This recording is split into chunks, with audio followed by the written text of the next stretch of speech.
Hi అండి, అందరికీ నమస్కారం. ఇది మా ఊర్లో కట్టమైసమ్మ తల్లి అండి. దానికి ముందు కొంచెం కట్ట మీదకి వెళ్తే ఆ కిందికి దిగగానే గంగమ్మ తల్లి టెంపుల్ అండి. అంతకుముందుకు మా ఊర్లో గంగమ్మ తల్లి టెంపుల్ లేదండి. మా ఊర్లో ఒక ఆంజనేయ స్వామి టెంపుల్ ఒక్కటే, అది నడువుర్లు ఉంటుందండి. ముత్తాలమ్మ టెంపుల్ కూడా ఊర్లోనే ఉంటుందండి. మరి ఎక్కడైనా ఊరు బయట ఉంటుంది, కానీ మా ఊర్లో ఎందుకో నడువులోనే ఉంటుంది. అయితే లేదనుకొని గంగమ్మ తల్లిని పెద్దమ్మ తల్లిని కట్టిరండి. ఊరి కొనకు కట్టిరన్నట్టు. కానీ చాలా హాయిగా ఉంటుందండి అక్కడ ప్రకృతి. పోయి చాలాసేపు సేద తీర్చుకోవచ్చండి. కొద్దిసేపు ప్రశాంతంగా ఉండాలంటే గుడికి వెళ్ళి కూర్చొని సేద తీర్చుకోవచ్చు. గంగమ్మ తల్లి మాత్రం మొక్కుతే వరం ఇస్తుందండి. నేను మొన్న మా అబ్బాయి పెళ్ళయింది కదా అండి, నేను మా కోడలు ఇద్దరం వెళ్ళామండి. అమ్మవారి కొబ్బరికాయ కొట్టి మొక్కు తీర్చుకొని వచ్చినామండి. గంగమ్మ తల్లి మొక్కుతే వరం ఇస్తుందండి. మీరు కూడా వీడియో చూస్తూ మొక్కుకోండి, అమ్మవారు మీకు కూడా వరం ఇస్తుందండి.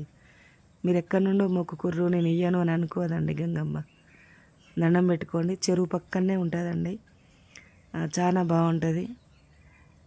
దాని వెనకాలనే అమ్మవారు గంగమ్మ తల్లి టెంపుల్ వెనకాలనే పెద్దమ్మ తల్లి టెంపుల్ కట్టిరండి.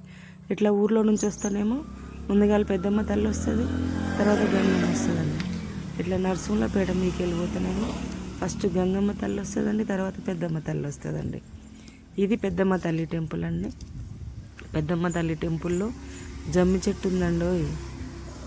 మాకు దసరా రోజు ఎక్కడికి పోనవసరం లేదు.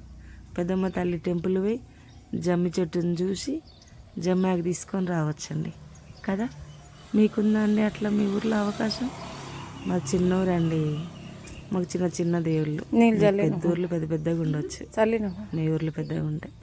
కానీ ఇది మా పెద్దమ్మ తల్లి టెంపుల్ అండి. మా ఊర్లో అమ్మవారు బాగుందండి, చూడండి. దండం పెట్టుకోండి అమ్మవారికి.